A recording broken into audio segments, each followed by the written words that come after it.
안녕하세요. 오늘은 찰리와 초콜릿 공장의 비밀 제25장 The Great Glass Elevator를 낭독해 보도록 하겠습니다. I've never seen anything like it, cried Mr. Wonka. The children are disappearing like rabbits, but you mustn't worry about it. They'll all come out in the wash. Mr. Wonka looked at the little group that stood beside him in the corridor. There were only two children left now, Mike TV and Charlie Burkett, and there were three group-ups, Mr. and Mrs. TV and Grandpa Joe. Shall we move on? Mr. Wonka asked. Oh yes, cried Charlie and Grandpa Joe both together. My feet are getting tired, said Mike TV. I want to watch television. If you are tired, then we'd better take an elevator, said Mr. Wonka.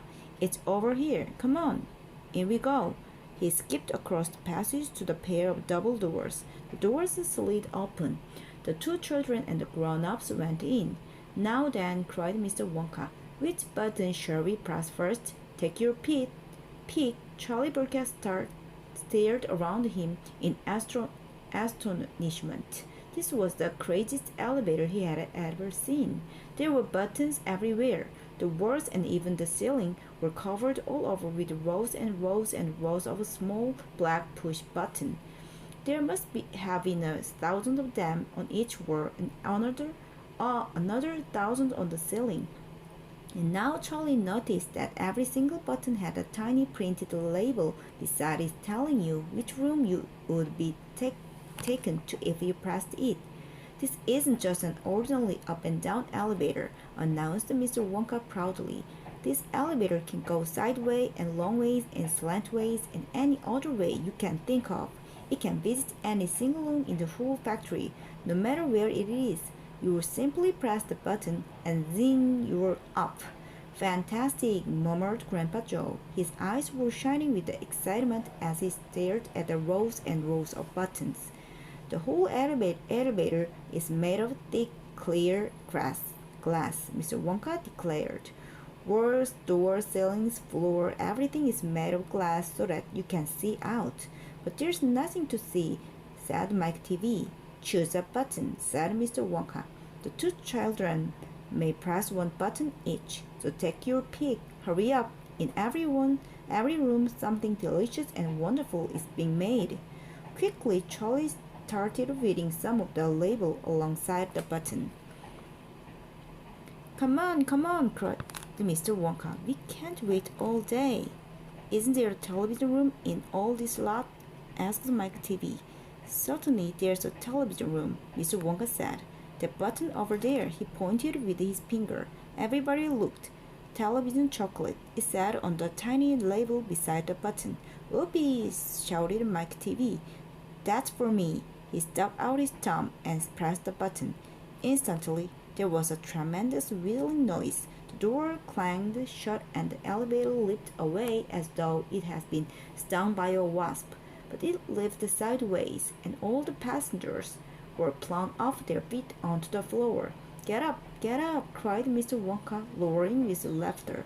But just as they were staggering to their feet, the elevator changed directions and swerved violently around the corner, and over they went once more.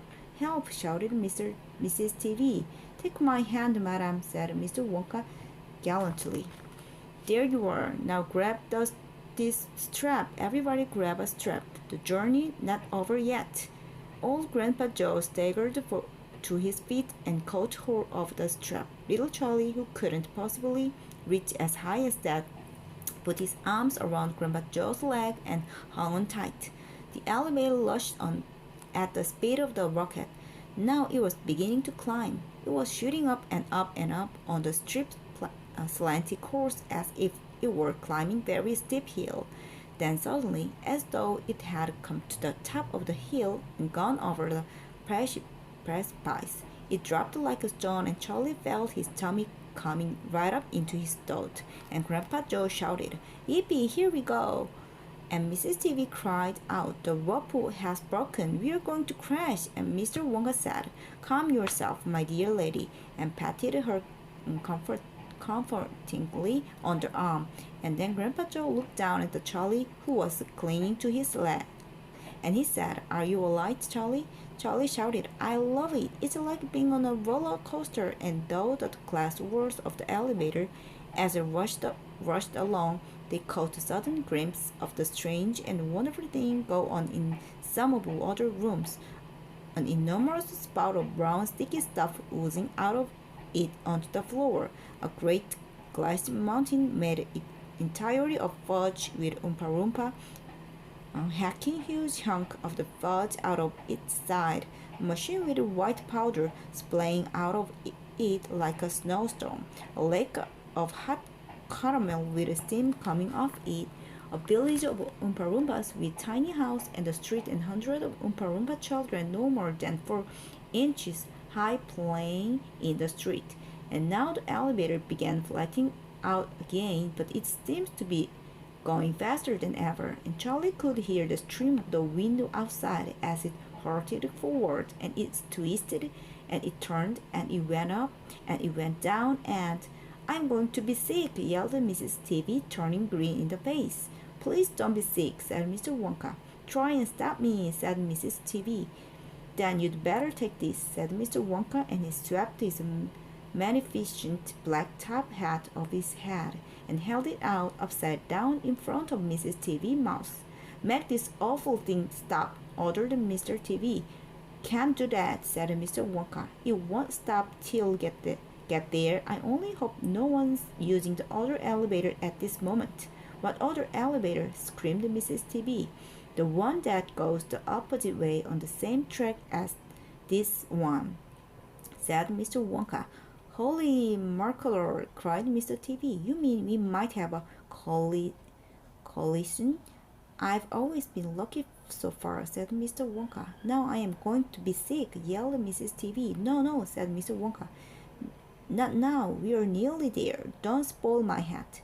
The next moment there was a screaming of brakes and the elevator began to slow down. Then it stopped altogether. Some ride, said Mr. T.V., wiping his great sweetie face with a handkerchief. Never again, gasped Mrs. T.V., and then the doors of the elevator slid open and Mr. Wonka said, Just a minute now, listen to me. I want everybody to be very careful in this room. There is dangerous stuff around in here and you must not tamper with it. 들어주셔서 감사합니다.